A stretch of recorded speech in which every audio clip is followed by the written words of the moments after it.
Mesdames et messieurs les journalistes, syndicat Maheu, ces attentes telles que présentées par la feuille de route du bureau directeur du syndicat Maheu, transmise aux autorités compétentes du ministère. Mon propos consistera d'abord à exposer les principaux points autour desquels s'organisera le présent point de presse, à savoir 1. La gestion du ministre des Affaires étrangères et de la coopération depuis le 6 avril 2016. 2. La gestion des acquis socio-professionnels depuis le 6 avril 2016.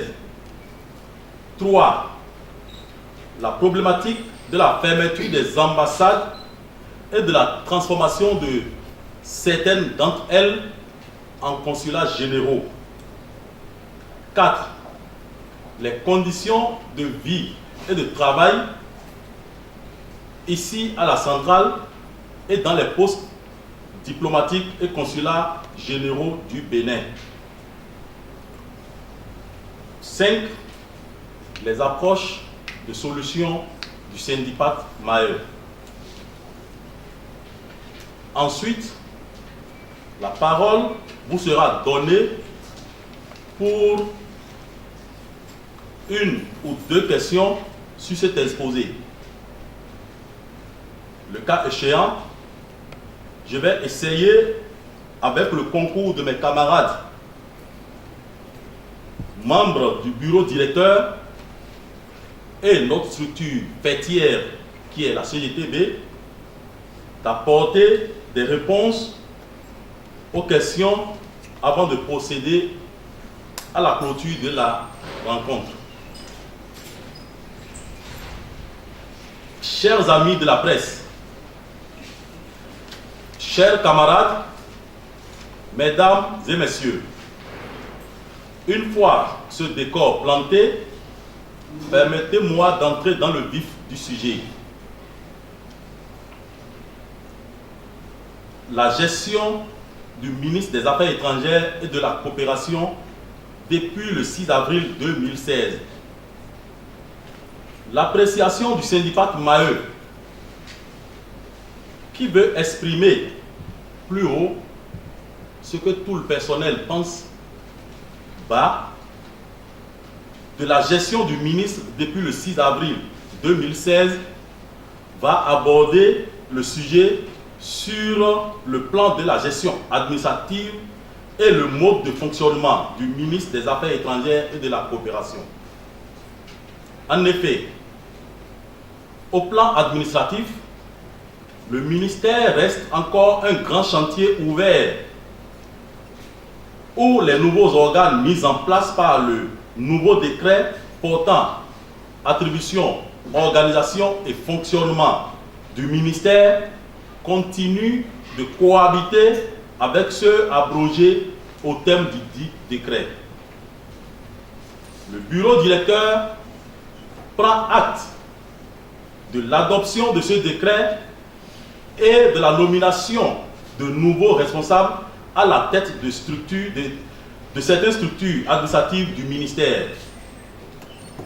Mais il importe de relever que la mise en œuvre du décret adopté est loin de respecter les dispositions réglementaires en vigueur, créant ainsi un environnement qui ne favorise pas la pratique du dialogue social.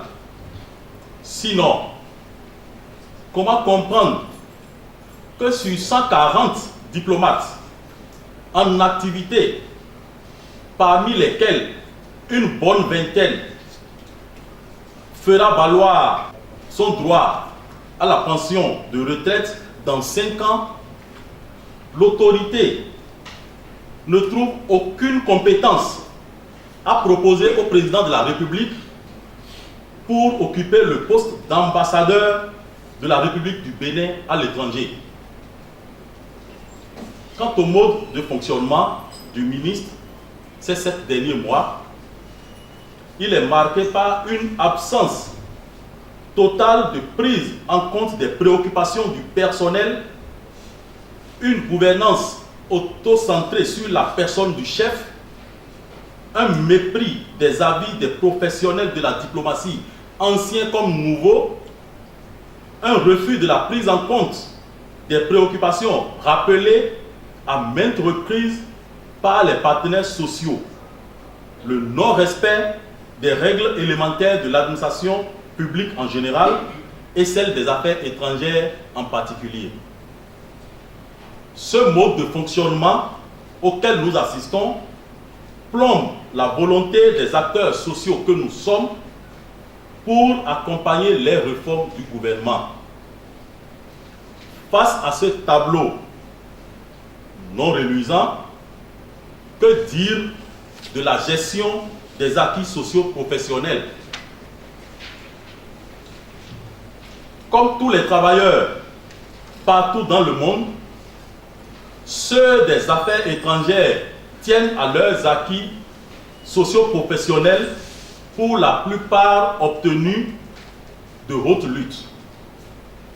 Vouloir y déroger par quelque manière que ce soit pourrait constituer des sources de malentendus et de frictions. En cette matière, il a lieu de rappeler que dès l'entrée en fonction de l'actuel ministre, il a été procédé à la suspension de tous les titres d'affectation des agents du ministère au motif d'irrégularité.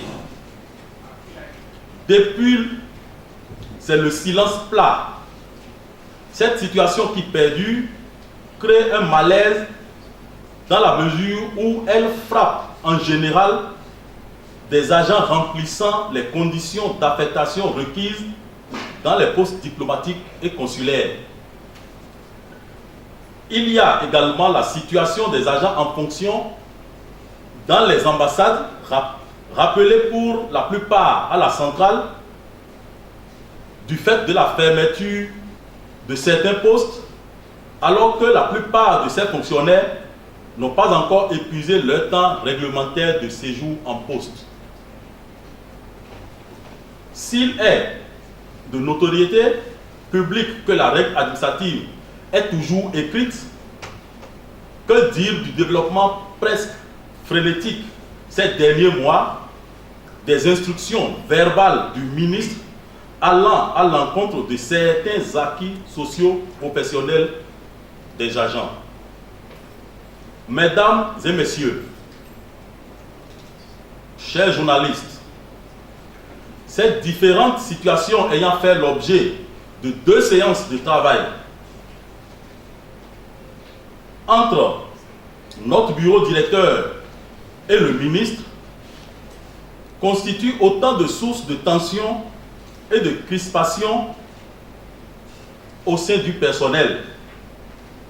Que retenir de la décision de fermeture de certaines ambassades et de la transformation de quelques-unes en consulats généraux? La décision de la fermeture de certaines ambassades et la transformation de quelques-unes d'entre elles en consulats généraux a fait l'objet de fructueuses discussions au sein des instances du syndicat Maheu.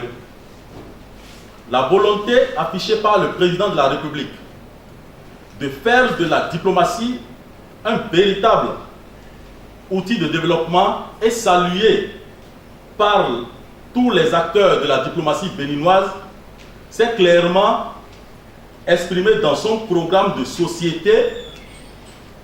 Nous avons le programme avec nous à la page 10. Donc, antérieur à la formation du gouvernement. Moi qui vous parle, en tant que diplomate de formation, je peux vous dire que la diplomatie est non seulement un métier, mais également un art qui exige de ceux qui travaillent à sa mise en œuvre davantage d'habileté et de tact dans la prise de décision. L'une des principales raisons évoquées par le ministre pour justifier la fermeture est celle de réduire les dépenses publiques de l'État. Cette raison tient-elle, selon vous, dans le cas de la fermeture de notre ambassade, par exemple à Cuba, où le Bénin détient des titres de propriété des domaines, et celui de l'ouverture d'un autre poste à l'OIF, où seul le Bénin, parmi tous les pays du monde entier, veut disposer d'une mission diplomatique. Les raisons qui sous-tendent la position du ministre dans le processus de fermeture des postes diplomatiques et qui méritent toujours de clarification manquent alors de fondement et dénotent de l'ignorance des fonctions classiques et régaliennes de la diplomatie, donc d'une méconnaissance de cette discipline en tant que métier, en tant que profession. La logique retenue par le ministre dans ce dossier est toujours sujette à confusion. Cela étant, que dire des conditions de vie du personnel à la centrale et dans les postes diplomatiques et consulaires? Ce volet a trait à l'amélioration des conditions de vie et de travail des agents du ministère. Actuellement, la situation est alarmante. Au nombre des problèmes auxquels le personnel est confronté, on peut citer entre autres ceux liés au cadre de vie et de travail. Le bâtiment abritant les structures du ministère, construit à grands frais, végète dans les conditions non attrayantes. Les cadres sont obligés de supporter non seulement ces conditions, mais aussi l'étroitesse des bureaux en attendant la réalisation de la promesse du ministre de récupérer en leur faveur l'ancien bâtiment jusqu'en la coupole. Il y a également des problèmes liés au matériel et à la logistique, des problèmes liés au non-paiement ou à la suppression des quelques rares primes existantes au ministère des Affaires étrangères. Et ici, je peux vous rappeler que le ministère des Affaires étrangères a seulement une seule prime, qui est celle de l'habillement, et peut-être 2 primes encore qu'on donne à tous les agents permanents de l'État. Il y a également le non-respect des dispositions réglementaires nationales et internationales qui créent des injustices sociales. Et comme exemple, je peux vous dire que la Convention de Vienne de 1961 sur les relations diplomatiques a catégorisé le personnel d'une mission diplomatique. Et tout le monde le connaît. Et tous les pays respectent cela. Nous ne savons pas ce qui prend nos autorités, en l'occurrence le ministre, pour exiger que les Béninois de la diaspora soient recrutés sur place pour servir des fonctions auxquelles ils n'ont pas été préparés à exercer.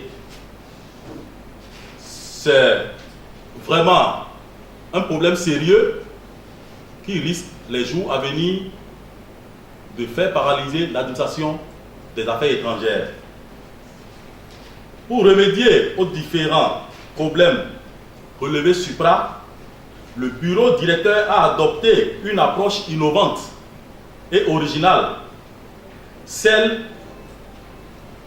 a consisté, après avoir recensé les préoccupations et les attentes du personnel, à élaborer une feuille de route sur la période 2016-2018.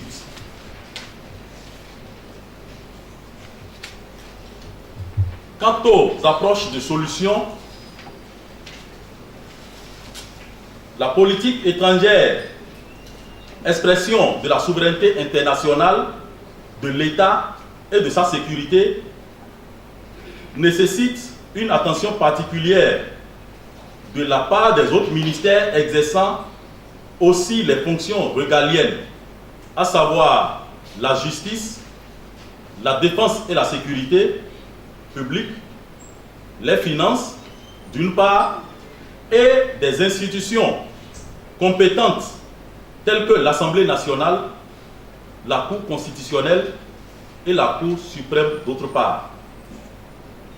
Le bureau directeur, conscient que le premier diplomate responsable devant le peuple sur le plan national et international reste et demeure le président de la République, suggère que le chef de l'État, chef du gouvernement, se saisisse personnellement des problèmes de la diplomatie et, ensemble avec ses acteurs, détermine les mesures appropriées pour faire de la diplomatie un véritable outil de développement tel qu'il le souhaite. À cet effet, le bureau directeur recommande les mesures ci-après au chef de l'État, chef de gouvernement, de faire